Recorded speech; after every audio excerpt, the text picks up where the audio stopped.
Knowing when and how to ask for help. When it comes to your relationships, especially maybe with your significant other, it can be one of the most difficult things to face.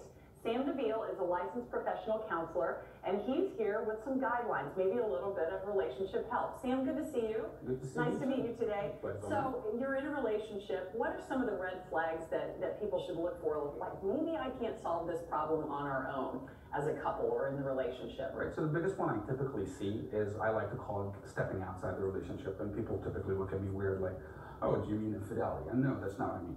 That could be extra rounds of golf, or spending too much time watching football, or spending too much time with the ladies out in the bar. So the point that I'm trying to make here is, if you're not facing towards your partner in the relationship, if you're not feeling able to go speak with them, to express your concerns to them, if you're trying to find distractions outside the relationship, then that would be the biggest red flag that I would like to advise people to find professional help. Okay, so because if you're in that type of relationship, you should feel comfortable talking to your significant other. That's the whole point of being in a relationship, is to be able to take these concerns to your partner and have them addressed with your partner. Otherwise, then you're not really in a relationship with your partner, you're in a relationship with your golf buddies or your girlfriends, right? So what are some of the biggest reasons that you see in your business for people wanting to get help or needing to get help? It's both hopeful and sad at the same time, I would have to say, because most of the people we see for relationship counseling come in maybe 5 or 6 years later than they needed to. Oh, okay. That's actually also in the research, we find that typically most people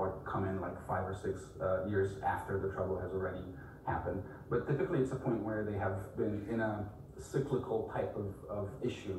It happens, they try to resolve it, it doesn't work out, they kind of give themselves some time, some patience, and then it keeps happening again. And at some point, at least one of the two partners just can't do it anymore, and then they're like, well, maybe we'll just go see a therapist.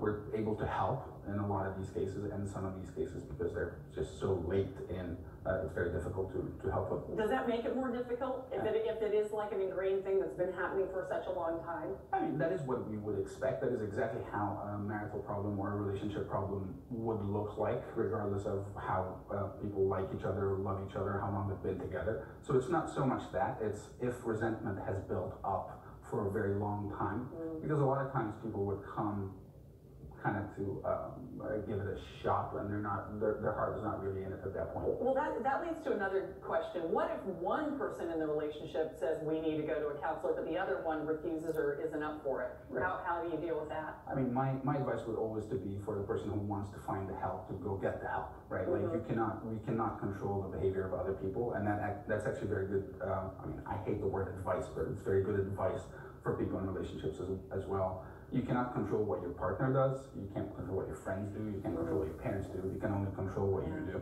And quickly, we just have a little bit of time left. What's the best way for someone to find the right counselor? Online, ask friends, what do you find? That will depend on the person who's looking, of course. I mean, I would say online. I would like to add here that finding a good therapist is sort of like dating around. Oh, so you might need to go to one or two before you find the right one? You might even need to go to many more than that. Really? Okay. Right. And so, because it is a human relationship at the end of the day, we need to be able to build a very good bond with our client to be able to help them. And that can only happen if you like us. And sometimes you just go to a therapist and they're really good and you just hate their guts. Yeah. That's people, right? Sam DeVille, this is really helpful. Thank you so much for spending time with us. Pleasure's all mine, Sheila. Thank you very much. Now it's time to check the weather. Here's Paul Poteet. Thanks.